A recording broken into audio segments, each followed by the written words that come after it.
Hi, I'm Beth Appleby with Ebby Holiday Realtors, and it's a great pleasure to introduce Rob with Cross Country Mortgage.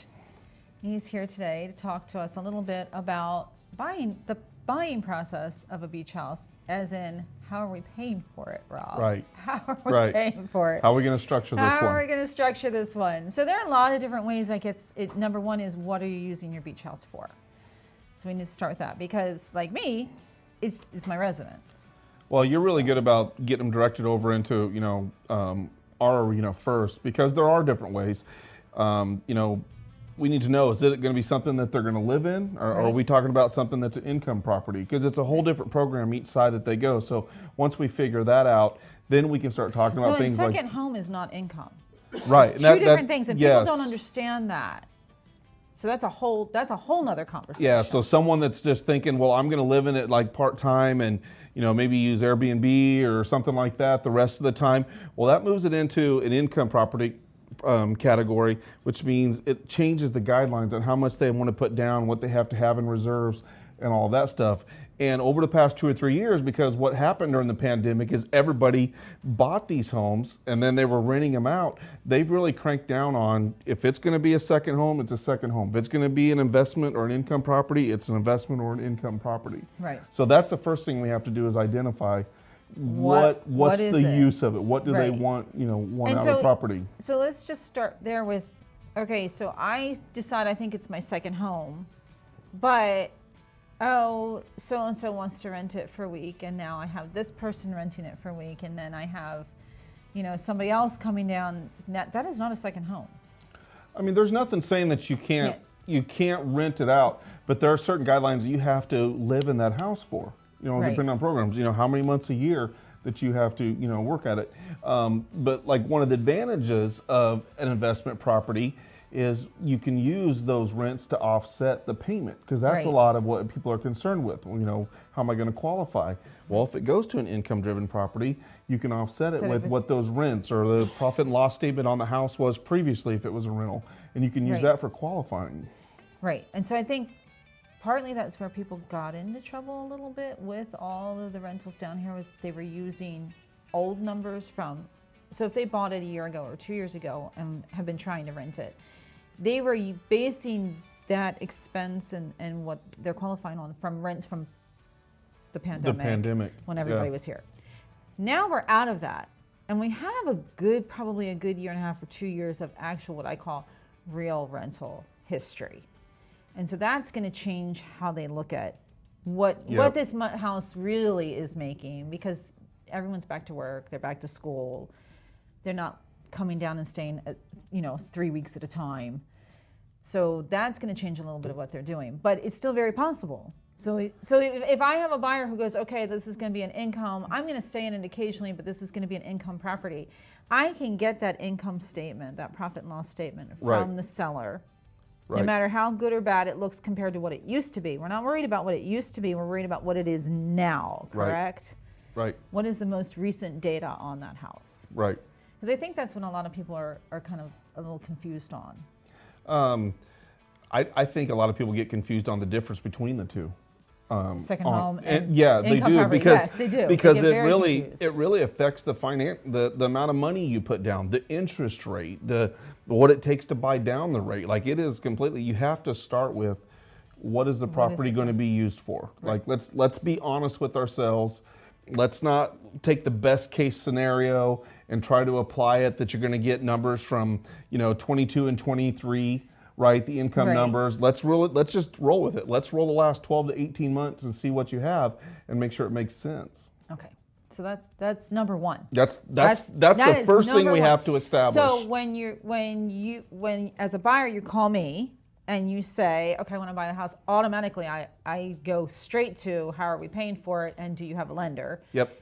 And then I send them. I always send a couple. I always have to send a couple. Right. So I send our Ebby Holiday favorite lenders, and I send you, and I pick a lender out of the mix. Right. Because I do things in threes. But you generally pick up the phone and have the conversation. While you're talking to them about getting information from them and their financial situation and what they want to do, I can then be on the other side calling the listing agent and saying they're really interested in this house. does your seller have a profit and loss statement? Can you get me that information? Because there's no sense in any of us moving forward and driving down here and unlocking doors and looking at houses if it's not going to work from the get-go. Well, and one of your asks of me too is, you also want to know that they can qualify for the house. So you want me to do the research and look up the taxes on what it's going to run. What's our insurance going to run down here because of all the insurance hikes that we've had? And that you can't just do on an app. You can't do insurance on an app for down here. No, not at all. You have to know the area, and that's what you want. And honestly, sometimes that information is better coming from me than from Beth. You know what I mean? To tell them, because when they ask what that payment is, and I tell them because of that, and I'm able to break it down and go through, because while you're doing all that, the last thing we want to do is someone, thinks that they're going to get a, house down here for just a couple $1,000s a month, right? You need payment, and then you have to be the bad news. Then we have to be, you know what I mean? You have to tell them the bad news or whatever. So all that stuff happens, but it all goes back to what we talked about. We need to know what's the use of the property. What are we going to do? Because even the insurance changes on that. Yeah. Because your insurance coverage is going to be different if you're going to actually have people in that house and use it as income versus this is just your vacation home. Right. But and people do have these for primary residences. And let's not discount that. No, people move down here. So we're talking about second home investment, but people do buy the houses down here. Another thing that's important about this is identifying what type of home. It deals with the seller concessions on the property. Right. Right now, a big thing in the marketplace is buying the rates down. You can't live with the hope of rates are going to come down. Everybody's been saying that for a year or 2 years.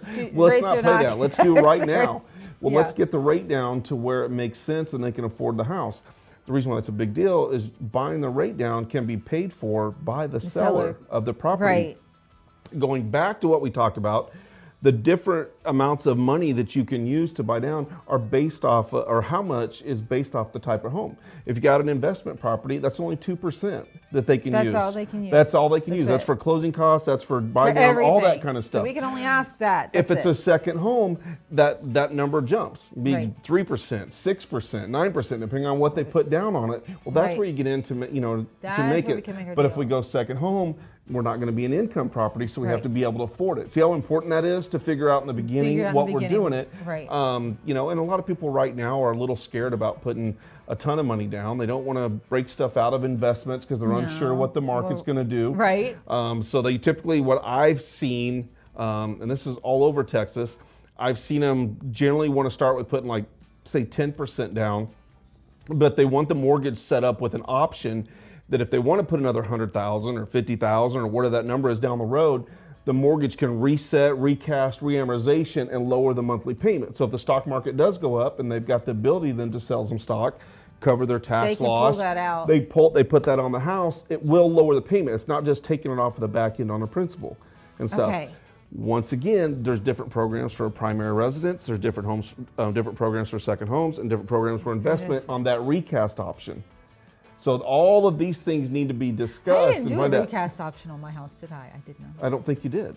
No, and you have to identify it up front, to do it, because otherwise you put that large chunk down, you're going to save interest, but your monthly payment's not going to go down.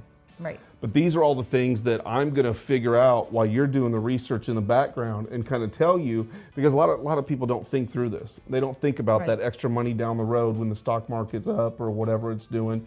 We kind of go through. Or sometimes people are close to retirement, they're going to get a payout when they retire, they want to take that chunk of money. Or, and you know this better, they got a house they're selling. It's not sold right now, but they've got $500,000 of equity or something coming that they want to put down later. Then you recast, and now that mortgage goes way down on it too. So those are all the things that we talk about up front, especially when we're talking about second home communities, investment properties. See, I didn't. Now I know why I didn't recast, because I had children in school. That's where that money went. Anyway, so it's a whole lot more complex. It sounds very confusing. People listening to us right now are going to be like, "Oh my gosh, it's a lot," but it's not a lot if we work together. Yeah.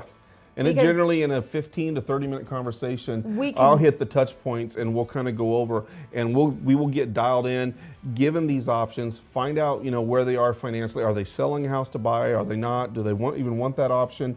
Right. Do we want to bring that rate down right now? Right now, right? You know what I mean? Or do we want to do it temporary because we think the rate's going down, which I'm not a big fan of. I've never really been a fan of the temporary buy downs. You know that. Yeah, if we're going to do it, let's do it. But all of these things, there's so many ways to massage the mortgage to get it to what they want if you ask the right questions. Right. You have to ask them the right questions and understand. And we have to get the right information. Right. So as the realtor, I need to be getting all kinds of information to you. And not just you, but also, we mentioned insurance, because that's a big thing. It is. That changes your payment drastically if you don't know what you're doing. Right.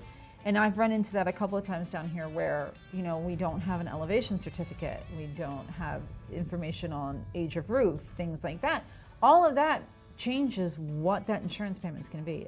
In one case, it changed an insurance payment $2,000. Oh, it can take them out of a qualifying range. Right.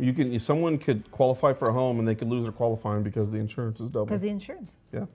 But when we found the elevation certificate, well, we were back into qualifying again because, you know, look at this, our insurance went down. And so all of these things come together.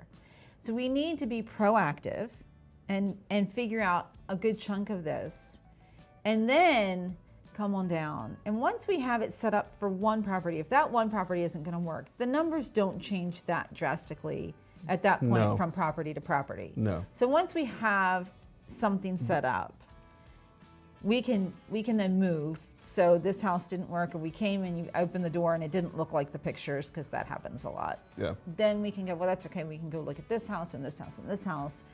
And out of all these, we'll still be working in pretty much the same idea of a loan setup and payments, and we might tweak it a couple dollars here and there, but not that big a deal. Yeah. So the really important thing is they got to call you. They do. And I really think it's a great opportunity down here on the peninsula right now. I mean, anybody can go out there and just search the properties and what's going on down here. And there's some, in my opinion, and I'm not a realtor, I gotta say that. In my opinion, there's some fantastic deals right now. If you don't believe me, do your research. I'm gonna use Allison's term, clearance sales. Yeah, I will tell you, that's great. There are no clearance sales in real estate, but my daughter is right. There are definitely some properties that are on clearance. And if you can grab that property, play with some interest buy down, you can get a phenomenal deal on a beach home. If you're waiting for the perfect scenario with the prices and then the rates down to buy, guess what? Everybody else is too. And when everybody else comes to a market, what happens? Now we're back up. Now we're right back up to where we were. So they should look at the properties down here. There's some deals. There's some great deals. And of course, it doesn't cost anything to get pre-qualified or get approved or talk to me. A phone call. It's a phone call. It'll be worth your while. All right, we'll come back and talk again. Okay. It'll be fun. Thank you, Rob. Video equipment is sponsored by Crystal Beach Decor and More, located at 1959 Highway 87 in Crystal Beach, Texas, and Beachy Beatnik Boutique and Jewelry, located at 970 Surfside and Highway 87 in Crystal Beach, Texas. Thank you to these two businesses for being our 2025 video equipment sponsor for Bolivar Live.